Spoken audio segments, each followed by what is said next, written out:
ये वृंदावन है। यमुना किनारे बने इन घाटों से निकलती ये गलियां श्री बांके बिहारी मंदिर तक पहुंचती हैं। मान्यताओं के मुताबिक इन कुंज गलियों में भगवान श्री कृष्ण की लीलाओं की गूंज है। पुराने घर, हर तरफ से आती भजन कीर्तन की आवाज,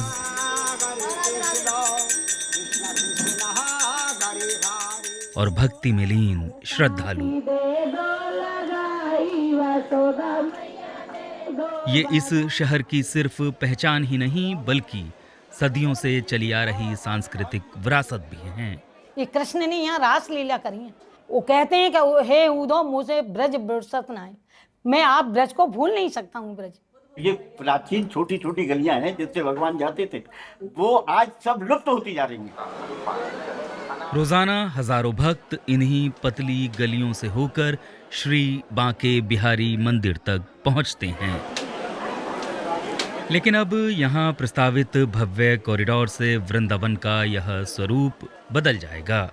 बांके बिहारी टेम्पल के आसपास की जो गलियाँ हैं, जो रास्ते हैं, वहाँ पहुँच मार्ग हैं, वो बहुत ही सकरे हैं, अत्यंत सकरे हैं। प्रतिदिन लगभग 30,000 से 50,000 लोग, वीकेंड में लगभग 1 से 1.5 लाख लोग, और जो त्यौहार के समय 2.5 से 3 लाख लोग पर डे आते हैं। और इतने भारी भीड़ को कैटर करने के लिए अक्षम है। कई बार भगदड़ की स्थिति हो जाती है, जनक्षति की संभावना भी बनी रहती है।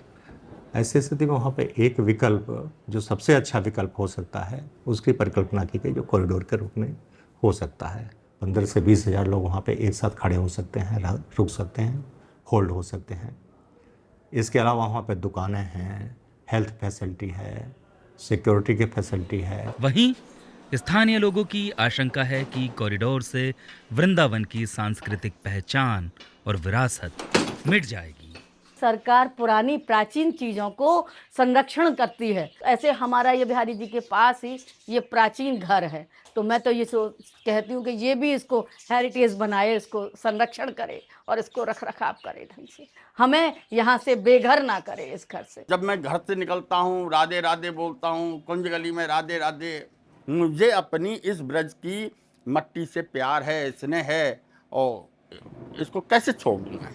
इस विवाद का एक पहलू 160 साल से अधिक पुराने इस मंदिर के प्रबंधन और मालिकाना हक से जुड़ा सवाल भी है। सदियों से इस मंदिर में सेवा करते आए और यहाँ की व्यवस्था संभाल रहे सेवायत गोस्वामी परिवारों का दावा है कि ये मंदिर उनके पूर्वजों ने बनाया। सरकार सिर्फ कॉरिडोर को प्रमोट कर रही है और बहुत बेहतरीन तरीके से प्रमोट कर रही है, लेकिन वो ये नहीं बताना चाहती है इस प्रमोशन के पीछे एक प्राइवेट मंदिर का अधिग्रहण किया जा रहा है सरकार की तरफ से। धर्म की आड़ लेकर के और व्यवस्थाओं की आड़ लेकर के आप मंदिरों पर कब्जा कर रहे हैं, वहाँ की पौराणिक व्यवस्थाओं के साथ में खिलवाड़ कर रहे हैं, वहाँ की परंपराओं के साथ में खिलवाड़ कर रहे हैं। ये निधि स्वामी हरदास जी को प्राप्त हुई है, हम उनके वंशज हैं। 500 साल का हमारा इतिहास है। जो पीढ़ी दर पीढ़ी ठाकुर जी की सेवा में जिनके माध्यम से आप सेवाएं करा रहे हैं, वो नहीं आएंगे। यहाँ केवल प्रशासनिक अफसर आएंगे, यहाँ नेता अभिनेता आएंगे, या बड़े बड़े उद्योगपति आएंगे, तो क्या आप मान लेंगे अपने घर के ठाकुर? हमारे तो ये घर के ठाकुर हैं। इसलिए हम ये कहते हैं कि इन पर अधिकार हमारा है। उत्तर प्रदेश ब्रज तीर्थ विकास परिषद का कहना है कि भगवान श्री कृष्ण का ये मंदिर किसी की निजी संपत्ति नहीं है। ये चीज़ तो इस्टेब्लिश हो गया है कि मंदिर डेइटी का है, यानी जो देवता उसमें स्थापित हैं, मंदिर उन्हीं का है, वही उसके स्वामी हैं। और जिस मंदिर में दर्शन के लिए एक दिन 50,000 लोग, 1 लाख लोग आ रहे हों, वहाँ पे ये कहना कि साहब ये तो मेरा निजी मंदिर है, आप कह सकते हैं बांके बिहारी किसी एक व्यक्ति के हैं? बांके बिहारी पूरे भारत के जनास्था के केंद्र बन चुके हैं, शुरू से ही हैं। यूपी सरकार ने मंदिर के प्रबंधन के लिए एक अध्यादेश पारित किया है, जिसकी संवैधानिक वैधता को अदालत में चुनौती दी गई है। सुप्रीम कोर्ट ने फिलहाल इस विवाद पर इलाहाबाद हाई कोर्ट का फैसला आने तक इस अध्यादेश को स्थगित कर दिया है। सेवायत गोस्वामी परिवारों और मंदिर के आसपास रहने वाले लोगों को लगता है कि उन्हें उनकी जमीन और जड़ों से हटाया जा रहा है। जो यहाँ रह रहे हैं आसपास, उनको आप बाहर निकालने की कहोगे, ये तो सरासर अन्याय है, अपनी तानाशाही दिखाना है। कहते क्या है सब लोग कि श्रद्धालु लोगों के लिए ये कॉरिडोर बनाया जा रहा है, तो हम कौन हैं? सरकार हमें ये बताए कि हम कौन हैं। वो श्रद्धालु है तो फिर हमारा कहाँ नंबर है, हम कहाँ हैं, ये भी तो सरकार बताए। हम लोगों के लिए कह देती है कि छोड़ के जाओ, ये कौन सा न्याय है? तोड़ने की जरूरत है क्या? कुंज गलियाँ क्यों तोड़ी जाए, मकान क्यों तोड़े जाए, इधर उधर क्यों तोड़े जाए? अगर कॉरिडोर बनाना है तो सरकारी ज़मीन इतनी बड़ी है, वहाँ क्यों नहीं जाते हैं? हम तो कहीं नहीं जा सकते बिहारी जी को छोड़कर, क्योंकि ये अंतिम हमारी यही इच्छा है कि बिहारी जी राधा वल्लभ के दर्शन करें, और कहीं हम रह नहीं सकते। हमारे ऊपर बुलडोजर चला दीजिए और हमको इच्छा मृत्यु दे दीजिए। प्रस्तावित कॉरिडोर में यहां से लेकर यमुना तक 5 एकड़ जमीन अधिग्रहित की जाएगी। इसमें सैकड़ों मकान और दुकानें शामिल हैं। प्रशासन का कहना है कि प्रभावित परिवारों को उचित मुआवजा दिया जाएगा। अभी लगभग 187 संरचनाएं हैं जिनके लोगों को शिफ्ट करना होगा, जिसमें दुकानदार भी हैं, रिहायश वाले लोग भी हैं और कुछ किराएदार भी हैं। इसमें जिनको भी शिफ्ट किया जाएगा उनको समुचित मात्रा में उनको गवर्नमेंट कंपनसेशन देगी। गवर्नमेंट का मंदिर फंड से ही दिया जाता है, उनके कंपनसेशन की व्यवस्था है। और जिनकी दुकानें जा रही हैं उनके लिए दुकानें हैं।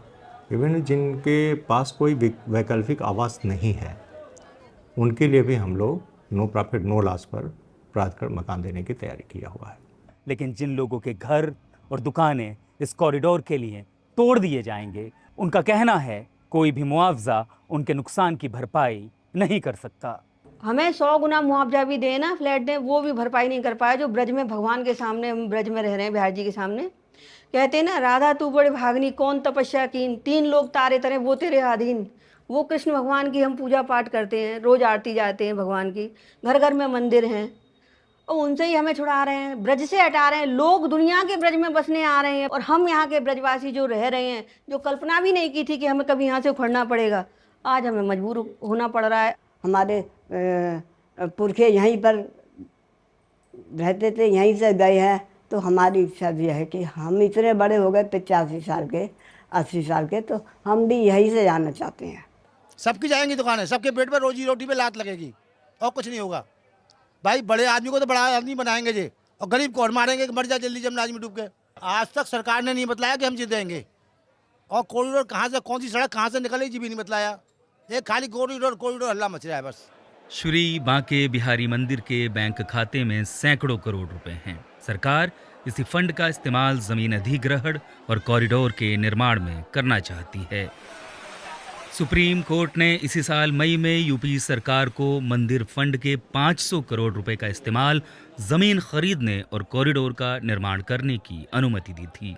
अपने इस आदेश को भी अब सुप्रीम कोर्ट ने स्थगित कर दिया है।